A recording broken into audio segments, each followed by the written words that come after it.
చూస్తున్నాం. రకరకాలైనటువంటి విశ్వాసాలు మనం కలిగినటువంటి వారు ఉన్నాం.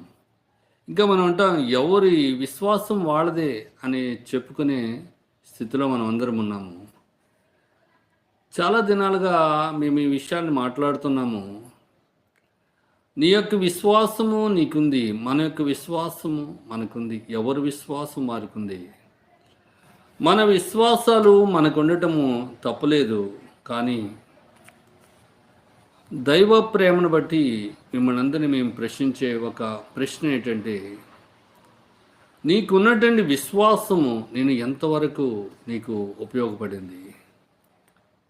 నీ విశ్వాసం నీకెంత సహాయపడింది? రెండవ మాట, నువ్వు ఎవరి మీద విశ్వాసం ఉంచినావు? నువ్వు ఏ శక్తులపై అయితే విశ్వాసం ఉంచినావో ఆ శక్తులు నీకు ఎంతవరకు సహాయం చేసినాయి? ఇదేదో